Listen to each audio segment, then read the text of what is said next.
Hello किसान भाइयों, किसानी गोठ में आपका स्वागत है। किसान भाइयों, आज से लगभग 30-40 साल पहले किसी की संपन्नता का पैमाना उसके पास उसके आधिपत्य में जो जमीन रहता था उससे किया जाता था। इसी कारण से जिसके पास ज़्यादा जमीन हो उसको जमींदार के अलंकरण से नवाजा जाता था। जिसके पास ज़्यादा जमीन हो वो जमींदार कहलाया जाता था, और जिसके पास कम जमीन हो उसका जो है हैसियत एक मजदूर के बराबर होती थी।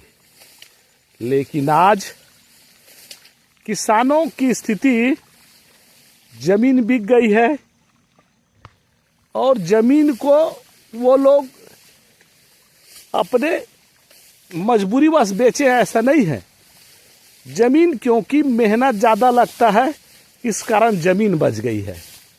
पहले सुबह सुबह किसान जो है खेत जाता था हर दिन, लेकिन आज विडंबना देखिए कि किसान जो है राशन दुकान में जा कर के 35 किलो राशन लेने के लाइन में लग जाता है। अब पैमाना बदल गया है। अब जिसके पास 4 पहिया गाड़ी हो, लग्जरी गाड़ी हो, जिसके पास 2 BH का मकान हो, वो समृद्धता की निशानी बन गई है। और ये इसके देखो कैसे परिस्थितियां को बदली गई है। आदमी का जमीन ले लिया गया है और उसी के जमीन में जो कंपनी खड़ा किया है इसको दिहाड़ी मजदूर बना दिया है। और वो दिहाड़ी मजदूर जो है पहले काम करता था 6 घंटा 7 घंटा, अब दिहाड़ी मजदूर जो है चंद रुपए के लिए काम करता है 12 घंटा, और मजदूरी मिलती है केवल साग भाजी लायक। क्योंकि सरकार के द्वारा निःशुल्क जो है 35 किलो चावल दे रहा है।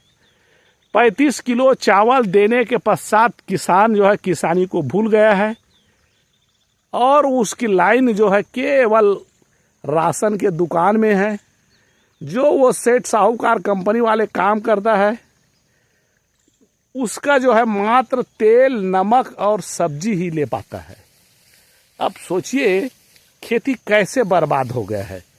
क्या किसान भाई इस पर भी कभी चिंतन कर सकते हैं कि हमारे जमींदार जो थे वो आज छोटे किसान हो गए हैं, जो किसान थे वो आज दिहाड़ी मजदूर हो गए हैं और मुफ्त में चावल जो खाने वाले हो गए हैं, कहा जाए तो उसको शासन के रहमो करम पर जीने वाले हो गए हैं।